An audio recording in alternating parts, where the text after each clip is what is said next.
So today we'll be starting off with the structure of the kidney. कितनी kidneys होती हैं body में? Two. Wow, nice, good हो गया. So figure 14.4 shows the position of the kidneys in the body together with the related structures, जिसके अंदर एक nephron भी हमने आगे पढ़ना है in detail. And each kidney receives blood from the renal artery. याद रखिए आर्टरीज की कुछ टाइप्स होती हैं. अगर कॉरोनरी आर्टरी है Yeah. तो हार्ट, हेपेटिक आर्टरी है तो Heart. लिवर, रीनल है तो Liver. Kidney, Kidney. और कौन सी रह गई? बस तीन ही पल्मोनरी है है, सर. पल्म, लंग्स, और एक और थी मैं भी भूल गया. And it returns the blood via the renal vein. A narrow tube called the ureter carries the urine from the kidney to the bladder. ये is a very important structure. The ureter which carries the blood from the kidney to the ureter. And from the bladder, a single tube called the urethra carries the urine to the outside of the body. So this is the basic diagram of the excretory system जो हम IGCSE के अंदर भी labelling देख चुके हैं. These are where the kidneys are located. Blood इधर से आ रहा है और renal vein से जा रहा है. A longitudinal section through a kidney shows that it has three main areas. The whole kidney is covered by a fairly tough fibrous capsule, and beneath which is a cortex. A central area is made up of a medulla, and you can look at the diagram that you have also drawn. कि आपके पास एक capsule है, उसके नीचे cortex और फिर medulla है, where the ureter joins as well. We call that area as the renal pelvis. जहाँ पे सारी चीजें ज्वाइन नहीं हो रही हैं, ये वाला, we call it the renal pelvis, जहाँ पे हर वेन्स और ये टिश्यूज सारे आके कनेक्ट हो रहे हैं. Through a microscope, you can sheets make up of a thousands of nephron. Microscope में जो आप देखोगे तो आपको पता लगेगा कि इधर यहाँ पे नेफ्रॉन्स हैं, इधर नेफ्रॉन है, इधर नेफ्रॉन है, जो कि आधे कॉर्टेक्स के अंदर हैं, आधे मेड्यूला के अंदर हैं. और ये बहुत एक स्ट्रॉन्ग माइक्रोस्कोप वगैरह से भी देखा जाएगा. Which also contain many blood vessels. Figure 14.7 है also shows the position of a single nephron जो आपने ड्रॉ किया है. And one end of the tubule forms a cup shape structure called Bowman's capsule, surrounded by capillaries in a bunch. वो जो गुच्छा है capillaries का उसको क्या कहते हैं? ग्लोमेरुलस. और ये सारे याद करने वाले हैं. जो स्ट्रक्चर है, लेबलिंग है रट्टा. ये सिर्फ याद रखने समझने वाला कुछ भी नहीं है. इनके प्रोसेसेस हम बहुत समझ के और कॉन्सेप्ट बना के करेंगे, वो याद नहीं करना बिल्कुल भी. ये तो सारी लेबलिंग है इस पैराग्राफ के अंदर, that you have to memorize. Bowman's capsule है, उसके अंदर ग्लोमेरुलस विच इज अ गुच्छा of capillaries. And from the capsule एक tubule runs towards the centre of the kidney and forming a twisted region called the proximal convoluted tube. फिर आता है loop of Henley, फिर आता है distal convoluted tube, और फिर आता है कलेक्टिंग डक्ट. तो एक स्ट्रक्चर मैं भी यहाँ नेफ्रॉन का बनाता हूँ. ठीक है, दिस इज योर बॉफमैन्स कैप्सूल. इधर कहीं ग्लोमेरुलस होता है, यहाँ से आपके पास शुरू होती है प्रॉक्सिमल कॉन्वोल्यूटेड ट्यूब, फिर नीचे जाता है आपके पास एक लूप, इसको हम कहते हैं लूप ऑफ हेनले, फिर डिस्टिलेटेड कॉन्वोल्यूटेड ट्यूब, और फिर एक कलेक्टिंग डक्ट. ठीक है. नाउ ये क्या था? बॉफमैन्स capsule, glomerulus, proximal convoluted tube, loop of Henle, distal convoluted tube, and the collecting duct. The very basic diagram that you have to remember. So nephrons are the structural and functional units of the kidney, composed of the Bowman capsule and a tubule divided into three regions: proximal convoluted tube, loop of Henle, and the distillated convoluted tube. Bowman capsule एक cup shape होती है इस तरह से. ठीक है, जैसे मैंने बनाई, this a cup shape capsule. और यहाँ पे you have the glomerulus as well which is a group of capillaries. फिर प्रॉक्सिमल कॉन्वोल्यूटेड ट्यूब आती है, शुरू वाला पार्ट. फिर लूप ऑफ हेनले आएगा बिटवीन प्रॉक्सिमल एंड डिस्टल, और फिर डिस्टल कॉन्वोल्यूटेड ट्यूब आएगा. तो ये पहली कॉन्वोल्यूटेड ट्यूब्यूल है, ये दूसरी कॉन्वोल्यूटेड ट्यूब्यूल है. इनके बीच में एक लूप आ रहा है known as loop of Henle, and it ends at the collecting duct as well. अब इन चारों में क्या होता है, इन सारे स्ट्रक्चर्स में हम एक एक करके पढ़ेंगे, starting from Bowman, then glomerulus, PCT, loop of Henle, and then DCT, और फिर कलेक्टिंग डक्ट भी. ऑब्वियस 6 हो गए. Yes, nice. These are the two very important diagrams. ऊपर वाली देखने की जरूरत नहीं है. These are the two diagrams that you have to completely memorize. ये नहीं याद होंगी, समझ नहीं आएगा कि कौन सी चीज कहाँ से गई, वहां से वहां कैसे पहुंच गई है. ये नहीं समझ आएगा जब तक ये याद नहीं हो. बार बार देखते रहो डायग्राम अपनी कॉपी में. मैं आपको समझाता जाऊंगा यहाँ पे, और आपने देखना अपनी कॉपी पे डायग्राम के ऊपर. Got it? Okay. Blood vessels are closely associated with the nephrons, and each glomerulus is supplied with the blood that flows from branch of renal artery throughout efferent arteriole, and the capillaries of the glomerulus rejoin to the efferent arteriole. यहाँ पे आएगा. ठीक है, blood आया glomerulus के अंदर efferent arteriole से, क्योंकि आर्टरीज डिवाइड इनटू आर्टेरियोल्स. और फिर यहाँ से पास होकर नेफ्रॉन के अंदर जा रहे तो एफरेंट आर्टेरियोल, जहाँ पे वो कैपिलरीज को ज्वाइन करके वेन में आ जाती हैं, फिर वहां से वापस जाता है ब्लड यहाँ से होके। So all of these nephron are surrounded by blood vessels. Very important, याद रखें इसका भी रोल आएगा। जैसे एल्वेलाई होता है, एल्वेलाई भी कुछ ऐसे ही होता है। एल्वेलाई कहाँ से एक्सचेंज करता है? समझो ये एल्वेलाई था और ये उसके इर्द गिर्द कैपिलरीज हैं। एल्वेलाई भी तो ऑक्सीजन और कार्बन डाइऑक्साइड का एक्सचेंज अपनी सराउंडिंग ब्लड वेसल से करता था। इसी तरह नेफ्रॉन के इर्द गिर्द भी ऐसी कैपिलरीज हैं जो कि एक्सचेंज में आपको याद रखना पड़ेगा कि ये भी इन्वॉल्व होंगे। Blood flows through the efferent arteriole into a network of capillaries running close light along the rest of the nephron. क्यों साथ साथ फिर रहे हैं ये कैपिलरीज नेफ्रॉन के? ताकि डिफ्यूजन हो सके सब्सटेंसेस का into and out of it. और कौन से सब्सटेंसेस वो हम देखेंगे। Blood from these capillaries flows into the venules that empty into a branch of the renal vein. The kidney makes urine in a two-stage process. The first one is known as ultrafiltration, involving filtering small molecules. So, efferent कौन सा था? Arteriole leading to glomerulus capillaries. और efferent कौन सा था? Leading away from the glomerular capillaries. And what is ultrafiltration? The first step towards the production of urine, which is on a molecular scale. ये easy सा होता है, यहाँ पे आप बड़े बड़े मॉलिक्यूल छोटे मोटे वो सारे आप अलहदा करते हो। जैसे लार्ज वाले प्रोटीन्स रह जाएंगे, अच्छी बात है कि लार्ज वाले ना पास हो, हम तो नहीं चाहते बॉडी से निकले प्रोटीन, तो वो पीछे रह जाएंगे। तो वो हम इसको आगे देखते हैं कैसे। अब यूरिया भी है, यूरिया को हमने बेसिकली एक्सक्रीट करना है। यूरिया जैसे पास हो जाएगा अल्ट्रा फिल्ट्रेशन में, लेकिन प्रोटीन शायद पास ना हो क्योंकि वो लार्ज मॉलिक्यूल्स हैं, और अच्छा है बॉडी में वापस चला जाए into the Bowman capsule to form a filtrate. ये फिर जो अल्ट्रा फिल्ट्रेशन के बाद एक फिल्ट्रेट बन जाता है ना, ये है बड़ी जनरल फिल्ट्रेशन। छोटे मॉलिक्यूल जाओ, बड़े वाले हमने नहीं बॉडी से बाहर भेजने।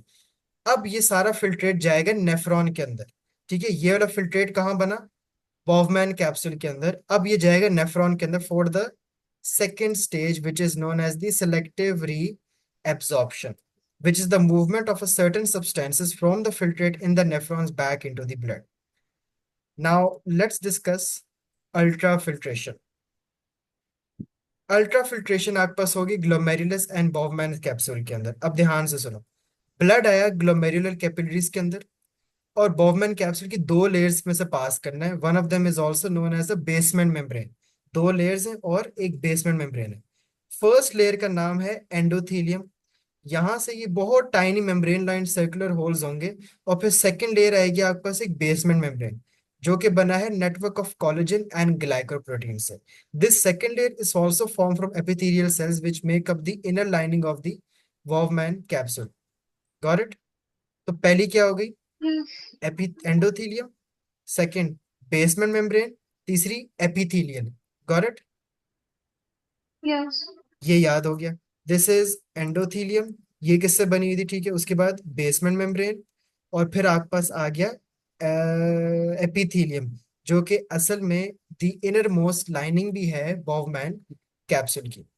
उधर आपके पास टाइनी फिंगर लाइक प्रोजेक्शंस होती नोन एज, जैसे विलाय होता है आपके पास स्मॉल इंटेस्टाइन में, कुछ उस तरह की चीज होती है। सिमिलर स्ट्रक्चर, उसका नाम होता है podocytes. One of the cell that makes up the lining of a Bowman capsule surrounding the glomerular capillaries. The hole in the capillary endothelium and the gaps between the podocytes make it relatively easy for the substances dissolved in the blood plasma to pass from the blood into the capsule. However, the basement membrane stops the large protein molecules from getting through, and any protein molecule with a relatively molecular mass over 69,000 cannot pass through the basement membrane. तो सबसे पहले आपके पास जो podocytes और endothelium थे, वहां पे तो इजीली जो जो ब्लड प्लाज्मा के अंदर डिसॉल्व सब्सटेंसेस है वो गुजर जाएंगी। बहुत जो बड़े मॉलिक्यूल्स थे वो पीछे रह जाते हैं। फिर आपके पास आती है बेसमेंट मेम्ब्रेन। बेसमेंट मेम्ब्रेन में कौन से पीछे रह जाते हैं? Which have a MR greater than 69,000, वो पीछे रह जाते हैं। They can not escape from the glomerular capillaries. फिर ये बेसमेंट मेम्ब्रेन बेसिकली होता है जो एक्ट करता है as a filter. Red and white blood cells and platelets are also too large. कौन चाहेगा कि मेरी बॉडी से red blood cells, white blood cells और प्लेटलेट्स जाएं, और वो प्रोटीन्स भी जाएं, क्योंकि प्रोटीन भी तो ब्लड में होती है। ये सारी चीजें पास नहीं कर पाती। प्रोटीन्स तो पहली लेयर पे ही रुक जाती है, लेकिन ये जो red blood cells, white blood cell और प्लेटलेट्स, ये फर्स्ट वाली पास कर जाते हैं। ये तीन कब निकलते हैं? सेकेंड लेयर पे, क्योंकि हम नहीं चाहते कि ये भी जाए ना भाई, हम तो चाहते हैं वो बाकी डिजॉल्व हार्मफुल सब्सटेंसेस बाहर जाए। तो ये सारे भी they remain in the blood. Table 14.1 पे कुछ कॉन्सेंट्रेशंस भी हैं that you can memorise as well. जो कि फाइनल ग्लोमेरुलर फिल्ट्रेट के अंदर बनती है। फर्क क्या होता है? Glomerular filtrate is very similar to the blood plasma. फर्क क्या होता है? इसके अंदर कोई भी प्रोटीन नहीं होती है। So these are the concentrations that you can find. Ultra filtration के बाद जो आपका फाइनल फिल्टर बना है, उसमें कौन सी सब्सटेंसेज हैं, उनकी कौन सी कॉन्सेंट्रेशंस है, you can see over here. ठीक है। This was the concentration blood. और ग्लोमेरुलर फिल्ट्रेट में कितना आया देखो, कोई प्लाज्मा प्रोटीन नहीं है। 80 थी, आई कितनी? इतनी सी। ठीक है। यूरिक एसिड सारा का सारा आ गया, क्योंकि निकालना है, नियत हमारी क्या है? निकालना है। क्रिएटिन सारा है, यूरिया सारा आ गया, ग्लूकोज भी सारा आ गया। लेकिन डू यू वांट कि ग्लूकोज आपकी बॉडी बाहर से जाए? No. तो इसको हम बाद में भी क्या करेंगे? Selective reabsorb. Reabsorb. इसको अभी हम वापस भेजेंगे। कुछ तो खुद ही चले गए वापस, जिनको मैं नहीं चाहता था कि मेरी बॉडी से बाहर जाए। कौन कौन? प्रोटीन्स, आरबीसीज, डब्ल्यूबीसीज, प्लेटलेट, वो तो खुद ही चले गए मान के। ठीक है। ग्लूकोज छोटे थे, ये आ गए। इनको अब मैं जबरदस्ती आगे जाके पकड़ूंगा कि आप कैसे आ गए, आपको तो वापस भेजना है। किसके थ्रू? सिलेक्टिव रीअब्सॉर्प्शन के थ्रू। Selective reabsorption. गुड। फिर कुछ इनऑर्गेनिक आयंस भी हैं जो हमें वापस चाहिए। ठीक है। Sodium, potassium, chlorine. और वो किस तरह से वापस चाहिए, किससे वापस चाहिए, वो भी हम देखेंगे, क्योंकि ये भी आ गए हैं गलती से। इनको भी अभी हमने वापस भेजना है। सो ये आपके पास ग्लोमेरुलर फिल्ट्रेशन रेट होता है, दैट इज अबाउट 125 सेंटीमीटर पर मिनट की। किस स्पीड से आपके पास ये फिल्टर बार बार प्रोड्यूस हो रहा है? What makes the fluid filter through so quickly? This is determined by the differences in the water potential between the plasma and glomerular capillaries and the filtrate in the Bowman's capsule. You will remember that water moves from a region of higher water potential to a region of lower water potential down a water potential gradient, movement of substances across membranes. तो ये water potential lower कब हो जाता है? जब आपको solute की concentration बढ़ जाती है। सो inside the capillaries in the glomerulus, blood pressure बहुत हाई होता है, क्योंकि आर्टेरियोल्स वाइड भी होती हैं, ये सबको पता है। तो ये एक प्रेशर प्रोड्यूस करती है inside the glomerulus. Due to the increase in pressure, ये फिल्टर बहुत क्विकली बनता जाता है। ये तो नहीं, स्लो काम तो नहीं है कि आप स्लो आपकी बॉडी में हो। जब आर्टेरियोल्स इन्वॉल्व हैं, प्रेशर ज्यादा है, तो this is the answer that what is making the ultra filtration so fast. This also tends to raise the water potential of the blood plasma above the water potential of the contents of Bowman's capsule. However, the concentration of solutes in the blood plasma in the capillaries is higher than the concentration of solutes in the filtrate. And this is because while most of the contents of blood plasma can filter through the plasma membrane. अब हुआ क्या है? आपके पास solute की concentration in blood plasma is higher than the filtrate. ये blood plasma है, इसकी कॉन्सेंट्रेशन ज्यादा है, फिल्ट्रेट की कम है। इसकी कॉन्सेंट्रेशन ज्यादा होने का मतलब है कि ब्लड में वाटर पोटेंशियल कम है, और फिल्ट्रेट में वाटर पोटेंशियल ज्यादा है। प्लस प्लाज्मा प्रोटीन्स भी तो नहीं जा पाती हैं, इसलिए आपके पास कॉन्सेंट्रेशन फिल्ट्रेट की कम होती है। फिल्ट्रेट में कोई सोल्यूट है ही नहीं, फिल्ट्रेट की तो वाटर पोटेंशियल बहुत ज्यादा है, क्योंकि बहुत सा सोल्यूट आपके पास पीछे ब्लड में रह गया था। अब ये जो डिफरेंस है ना इन द सोल्यूट कॉन्सेंट्रेशन, जितना ज्यादा डिफरेंस होगा, उतना ज्यादा आपका जो वाटर पोटेंशियल का ग्रेडियंट होगा, और डिफ्यूजन की स्पीड या ऑस्मोसिस की स्पीड वो भी ज्यादा होगी। इसको हम कहते हैं, एक फैक्टर होता था ना डिफ्यूजन को जो इफेक्ट करता था, विच इज द ग्रेडियंट। वो क्या होता है कि जितना ज्यादा फर्क होगा, उतनी ज्यादा तेजी से होगी। सो दैट इज वाई ये एक्सचेंज रेट बहुत फास्ट होता है आपका। Got it? Yes. Overall, the effect of the differences in pressure outweighs the effect of the solution concentration. अब प्रेशर, अब होगा क्या है? ठीक है। आपके पास वाटर पोटेंशियल ब्लड में कम है, वाटर पोटेंशियल ना फिल्ट्रेट में ज्यादा है। हम क्या चाहते हैं कि फ्लो किधर हो? ब्लड से फिल्ट्रेट में। वो तो ऑस्मोसिस के थ्रू तो नहीं हो सकता। क्यों? क्योंकि ब्लड में सोल्यूट ज्यादा है, वाटर पोटेंशियल कम है। फिल्ट्रेट में सोल्यूट कम है, वाटर पोटेंशियल ज्यादा है। लेकिन जो प्रेशर का डिफरेंस इतना ज्यादा होता है, आपका प्रेशर का जो डिफरेंस होता है, वो इस साइड पे होता है कि वो वाटर पोटेंशियल को बिल्कुल आउटवे कर देता है। आउटवे का मतलब क्या होता है? Can you tell me? Yeah, it's like it makes it more than the other comparative factor. Exactly, क्योंकि It's water not more. Potential के थ्रू तो मूवमेंट अगर हम डिपेंड करें, तो वो तो फिल्ट्रेट से वापस ब्लड में हो जाएगी। लेकिन प्रेशर इतना ज्यादा होता है कि वो वाटर पोटेंशियल की एक नहीं सुनता। वो क्या करता है कि लो वाटर पोटेंशियल से हाई वाटर पोटेंशियल में ही सोल्यूट को ट्रांसफर करता जाता है। Got it? Hmm. So as a result, water continues to move down the water potential gradient from the blood into the capsule, क्योंकि प्रेशर इतना ज्यादा है। अगर प्रेशर ना होता तो कभी भी फ्लो ना होता from blood to glomerulus filter, क्योंकि वहां पे लो है, फिल्टर में हाई है। लेकिन प्रेशर की वजह से वो अगेंस्ट चला जाता है। क्लियर हो गया? Okay. Good. Let me show you a video as well regarding the structure of kidney. फिर इस अल्ट्राफिल्ट्रेशन को भी डिस्कस कर लेते हैं।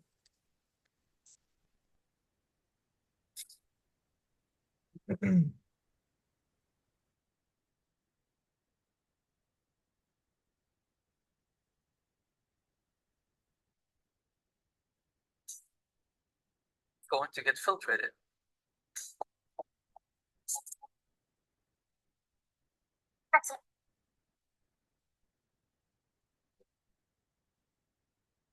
True that some body systems are more familiar, well known. For example, the circulatory system. Many automatically know it includes the heart. Nervous system, yeah, the brain and many other things involved with it. Digestive system, we know the overall function and many structures of it. Muscular system, okay, you get the point. We're adding to our body system's video collection, but there's one system that I notice people aren't quite sure about what it includes, nor do they realize how incredible it is. It's the excretory system. In this video, we're going to introduce the human excretory system, and then put extra focus on the kidneys, and then the nephron. The nephron we save for later, so don't skip too much or you miss the best part. Okay, so let's consider two obstacles that have to be addressed for survival. I mean, there's a lot of obstacles, but here are two big ones. One, you have to maintain an osmotic balance. That means you gotta find an osmotic balance by managing the water and the solutes in the body. And two, you have to get rid of metabolic waste. What's metabolic waste? Well, it could include carbon dioxide or nitrogenous waste, which occur from the breakdown of proteins. There's a lot of protein breakdown in metabolic processes after all. The excretory system focuses on addressing those two major issues. Many organs and structures have roles in addressing these two issues and therefore serve roles in the excretory system. The skin, which can excrete water and substances. The liver, highly involved in detoxification and produces urea. More on urea later. The lungs, which excrete the gas waste carbon dioxide. And those organs are also involved in other systems. Remember, body systems don't work in isolation. The skin is an organ of the integumentary system. The liver is an accessory organ in the digestive system. Lungs are organs of the respiratory system. But our focus in our short time is going to be on another set of organs that play a huge role in the excretory system, the kidneys. In fact, we could say the urinary system if we wanted to isolate to these structures. Kidneys, there are two, and found in the lower back. The bladder, a single sac that will hold urine. Ureters, there are two, and these drain the urine produced from the kidneys to the bladder. Urethra, a single tube where the urine will travel out of the body. So urine is produced by the kidneys, and we're going to focus on the process that makes urine. Blood is filtered by the kidneys, producing urine, which is a portion of the body's waste products that need to be excreted. A reminder, we like to show a general and simplified version of very complex topics, so explore our description for more. We start with this beautiful thing called the nephron. Each kidney has tons of them, like one kidney can have 1,000,000 of these things. They are the functional unit of the kidney. The nephron has a lot of different parts, but its overall goal is to process waste products from the blood to create urine. The first part of the nephron that we'll talk about has something called the glomerulus, which you could consider a specialized mass of capillaries. It is surrounded by this, the Bowman's capsule. Blood pressure forces fluid from the blood in the glomerulus into the Bowman's capsule. Once the fluid is in the Bowman's capsule, the fluid is called the filtrate. What's in filtrate?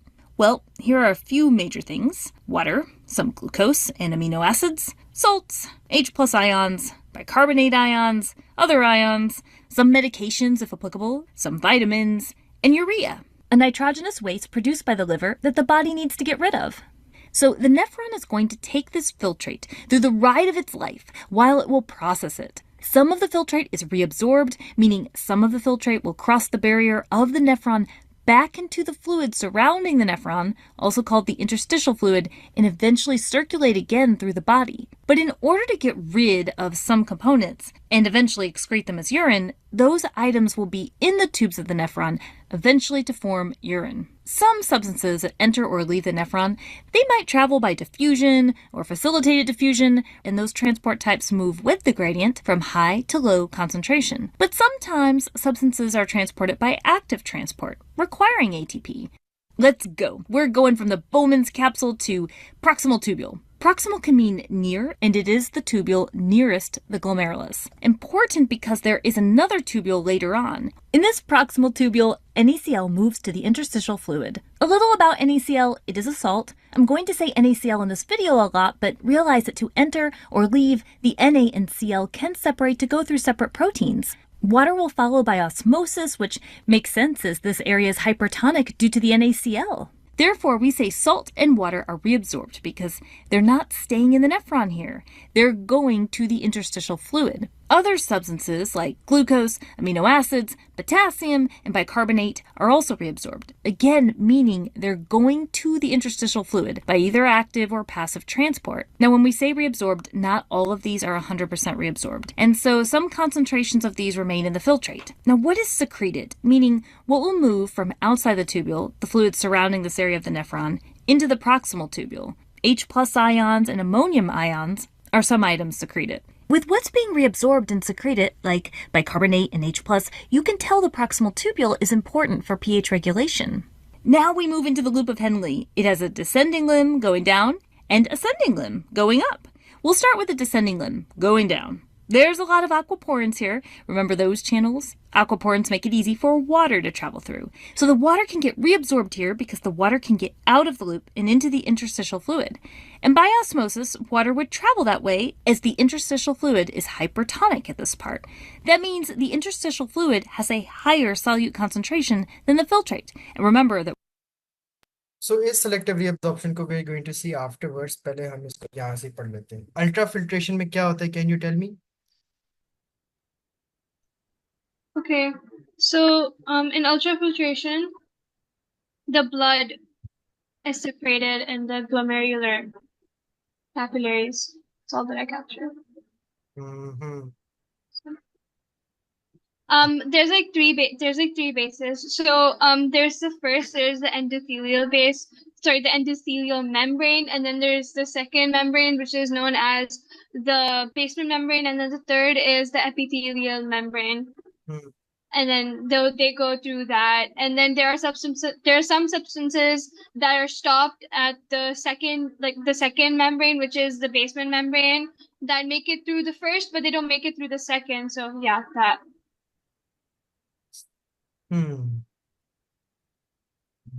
ठीक है. ये बाद में आप मुझे पूरा flow chart बना के दोगे अभी बुक से देख देख के कि कौन सी सब्सटेंस थी, कौन सी कहाँ पे गई. ठीक है, पहली लेयर ने प्रोटीन्स निकाली, लेकिन ब्लड वो सारे पास हो गए. फिर दूसरी लेयर ने blood cells, white blood cells और प्लेटलेट्स भी निकाल दिए और आगे ये पास हो गए.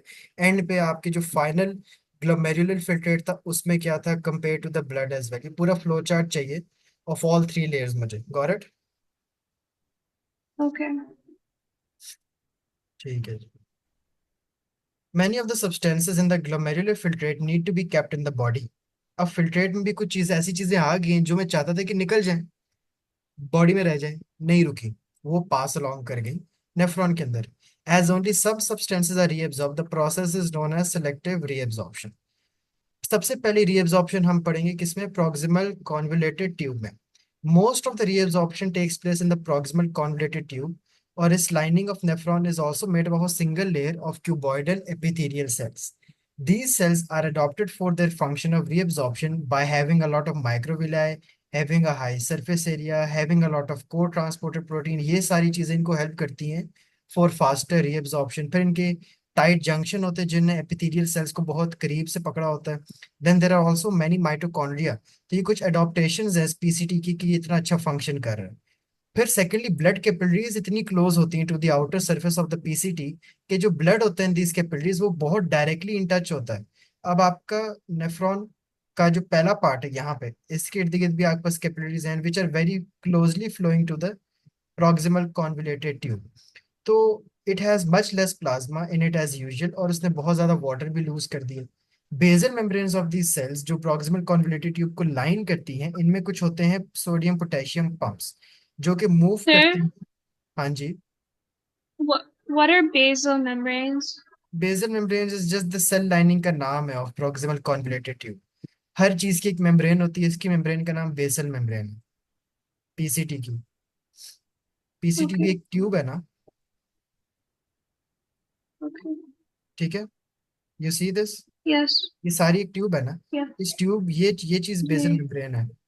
इनमें होते हैं कुछ Okay. सोडियम पोटेशियम पंप, जो कि सोडियम को आउटसाइड मूव कर देते हैं, ठीक है, और जो पोटेशियम आयंस होते हैं उसको इनसाइड भी ले लेते हैं।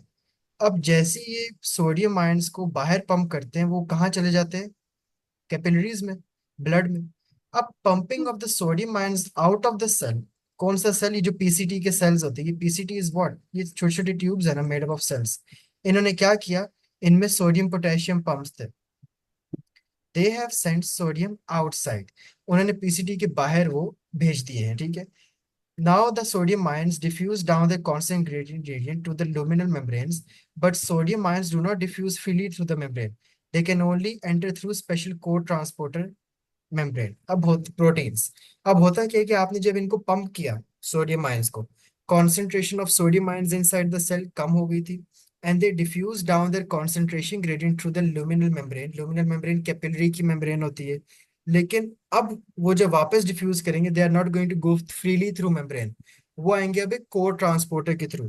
कोर ट्रांसपोर्टर सच एज, वो एक आयन भी हो सकते हैं जैसे ग्लूकोज, या एक स्पेसिफिक टाइप अमाइनो एसिड, जिसके थ्रू, जैसे आपको याद है कोर ट्रांसपोर्टर हम क्या करते थे ट्रांसलोकेशन के अंदर, अब आपको वो ट्रांसलोकेशन वाला पार्ट भी वो नहीं याद, कंपेनियन सेल वाला ना, ये सीव ट्यूब्स एलिमेंट्स थे, 7 कंपेनियन सेल थे। हम पहले जबरदस्ती एक यहाँ भेजते थे, लेकिन वापस जब वो आता था ना, वो एक कोड ट्रांसपोर्टेड प्रोटीन के थ्रू वापस आ जाता था। Got it? कुछ याद आ रहा है? Hmm. ठीक है, दोबारा सुने, ठीक है। पंपिंग जो हम सोडियम आयंस की, ये आपके पास है पीसीटी, ये आपके पास है ब्लड। हमने सोडियम आयंस अभी बाहर पंप किए through the sodium potassium pump, अब अंदर लो हो गई, बाहर हाई हो गई। Got it? Hmm. ठीक है। Yes. अब सोडियम आयंस फ्रीली डिफ्यूज नहीं करेंगे, अब वो दोबारा एंटर होंगे by using a cotransporter such as a glucose या फिर एक अमाइनो एसिड, ताकि उस बहाने फिर उसको भी वापस ले आए। This passive movement of sodium ions into the cell, अब वो वापस पीसीटी के जब आ रहे हैं अंदर, वो कोई चीज साथ ला रहे हैं, अब उनकी जो एंट्री है वो किसी ग्लूकोज या अमाइनो एसिड के साथ होगी। This also provides the energy to move the glucose molecules in this way into the cells as well. अब हम ग्लूकोज को क्या कर रहे हैं, पीसीटी सेल्स के अंदर डाल रहे हैं। This movement is an example of indirect और secondary active transport as well. एक तो अगेंस्ट भी है और एक को ट्रांसपोर्टर के साथ भी है, which is used in the pumping of sodium ions. Remember, एक sodium potassium pump जो है, that always requires ATP. Once inside ATP. the cell, glucose diffuses down its concentration gradient through the transport protein into the blood. अब क्योंकि PCT के अंदर already कुछ glucose था, आप ब्लड से और अंदर ले आए, जब आप ब्लड से और अंदर ले, अब अंदर बहुत हाई हो गई ग्लूकोज, तो अब ग्लूकोज जो सारा का सारा पीसीटी के अंदर आ गया है, जमा हो गया, वो सारा आप खुद चुप करके सारा का सारा बाहर चला जाएगा। मतलब एक लिहाज से आप समझो, अंदर पहले से कुछ लोग थे, आपने सोडियम को बाहर भेजा कि इनके दोस्त लेके आओ, आप इनके और साथी लाए, अब वो और जो आ गए ग्लूकोज वाले, ये अपने पुराने वालों को भी अपने साथ ले गए। कुछ समझ आ रही है? Yeah. थोड़ी थोड़ी, ठीक है, कोई बात नहीं। ये मैं ना इसका एक प्लान करता हूँ, क्योंकि मैं जब भी फिजिकली व्हाइट बोर्ड पे पढ़ाता हूँ बड़ा मजा आता है। मैं काम करूंगा, I teach this all ultra filtration और ये जितने सिलेक्टिव रीअब्जॉर्प्शन के पार्ट हैं, डोंट वरी, मैं पूरा एक दिन व्हाइट बोर्ड के साथ समझाऊंगा, प्रॉपर एरो सारा कुछ, और वो एक ही दफा ना पूरी स्क्रीनशॉट लेना उस पेज की। That would cover all 4 to 5 pages of this book. वो भी एक क्लास हम करेंगे after we have done it from the book, एक बेसिक आइडिया हो जाए। वो पूरा मैं हर दफा करवाता हूँ, इस दफा भी हो जाएगा, इतना मुश्किल नहीं है, बहुत मजे के, इजीली समझ आ जाएगा। तो अब Okay. जितना भी ग्लूकोज था ग्लोमेरुलर फिल्ट्रेट के अंदर, वो हमने बाहर भेज दिया पीसीटी से इनटू द ब्लड। तो अब no glucose is left in the filtrate and no glucose is present in the urine. Similarly, amino acids, vitamins, and many sodium ions and chloride ions are also reabsorbed in the proximal convoluted tubule. The removal of these solutes from the filtrate greatly increases its water potential, and the movement of this solute into the capillaries decreases the water potential of the blood. There is now a steep water potential gradient between the filtrate and the blood. अब हुआ क्या है कि आपने जब ये solutes को filtrate किया है, ठीक है, इनका water potential, now the removal of this solutes from the filtrate greatly increases the water potential of the filtrate, क्योंकि ग्लूकोज भी फिल्ट्रेट से बाहर भेज दिया, सोडियम आयंस भी गए, ठीक है, आपके पास वो अमाइनो एसिड सब कुछ चला गया। अब फिल्ट्रेट का वाटर पोटेंशियल हो गया ज्यादा, और वाटर पोटेंशियल कम हो गया ब्लड का, क्योंकि ब्लड के अंदर वापस ग्लूकोज भेज दिया कि वापस बॉडी को दे के आओ, हमने बाहर नहीं निकालना। अब वाटर कहाँ मूव करेगा? From the PCT cells into the blood through osmosis, क्योंकि हम नहीं चाहते कि हमारा पानी हो, वरना तो डिहाइड्रेशन हो जाती है बॉडी में। जिन लोगों को कभी फीवर होता है, कोई मसला होता है, उनमें सारा पानी जो है वो नहीं निकल पाता किडनी से, वो बाहर जाता है यूरिन के थ्रू। यहाँ पे क्या होता है कि अब आपने ग्लूकोज को पीसीटी से बाहर भेज दिया ब्लड में, पीसीटी का वाटर पोटेंशियल हाई हो गया, ब्लड का कम हो गया क्योंकि ब्लड में ग्लूकोज आ गया। अब वाटर भी पीछे पीछे पीसीटी से ब्लड में चला जाएगा ताकि पानी वापस बॉडी में जाए। इसलिए a good colour of the urine is yellow, ताकि जितना कम, nobody wants to lose water from the body, क्योंकि वो क्या हो जाएगा? डिहाइड्रेशन। तो वाटर की भी रीअब्जॉर्प्शन होती है पीसीटी में, और ग्लूकोज की भी होती है। So one highlight you have to take is that proximal convoluted tube में दो चीजें सिलेक्टिवली रीअब्सॉर्ब हुई हैं, glucose and water. Got it? They are taken back And urea too. Circulation. Urea कहाँ पे? It says over here, surprisingly, quite a lot of urea is reabsorbed too. In the next line. हाँ वो है, उसके आगे कहानी बताता हूँ, ठीक है। वो एब्जॉर्ब तो हो Okay. जाती है, but it can't leave the membrane, क्योंकि हम उसको दोबारा कहाँ पे निकाल देते हैं? कलेक्टिंग डक्ट के अंदर। वो आगे आएगा, बताता हूँ। Surprisingly, quite a lot of urea is reabsorbed too, and cell surface membranes are slightly permeable to urea. Its concentration in the filtrate is still considerably higher than in the capillaries, so it diffuses passively through the proximal convoluted tube and into the blood. लेकिन half of the urea, like most बहुत बहुत considerably high amount जो still urea की होती हैं, वो आपके पास excrete हो जाती हैं। कुछ लोगों में क्या होता है, which if you drink a lot of less water, अगर आप बहुत कम पानी पियोगे, बहुत कम पानी पियोगे, आपके ब्लड के अंदर वापस पानी जाएगा नहीं, क्योंकि जो थोड़ा बहुत भी है वो भी जाएगा, और उसके थ्रू बहुत ज्यादा यूरिया भी आपके पास निकल जाता है, जिनकी बहुत डार्क कलर आ जाता है यूरिन का। यहाँ पे still a very very high considerable amount is actually excreted as well, लेकिन कुछ आपके पास रीअब्सॉर्ब भी हो जाता है। ये reabsorption of urea is also a good thing for us, क्योंकि ये आगे हमें डीसीटी और कलेक्टिंग डक्ट के अंदर बहुत ज्यादा हेल्प करने वाला है। Reabsorption of so much water and solutes from the filtrate in the proximal convoluted tube greatly reduces the volume of filtrate remaining. In an adult human, around इतना जो भी हमने ऊपर रेट पढ़ा था, enters the proximal tube every minute, लेकिन only 64% of it passes through the loop of Henle, क्योंकि जो बाकी 36% लीव किया उसमें हमारा ग्लूकोज भी वापस बॉडी को भेज दिया, पानी भी वापस भेज दिया बॉडी को, and some amounts of urea भी हमने वापस भेज दिए। तो 64% अब कहाँ गया है? अगले स्टेप में, which is the loop of Henley. Got it? Yes.